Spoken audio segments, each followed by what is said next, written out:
4-5 రోజులుగా రాష్ట్రంలో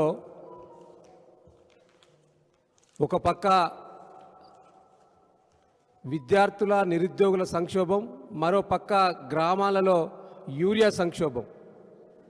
మొత్తానికి రాష్ట్రంలో కాంగ్రెస్ ప్రభుత్వ పాలనలో ఒక సంక్షోభం నడుస్తూ ఉన్నది. ప్రధానంగా టీజీపీఎస్సీలో ఎన్రోల్మెంట్ చేసుకున్న దాదాపుగా 30 లక్షల మంది నిరుద్యోగుల జీవితాలతో ఇవాళ కాంగ్రెస్ ప్రభుత్వం ఆటలాడుతున్నది.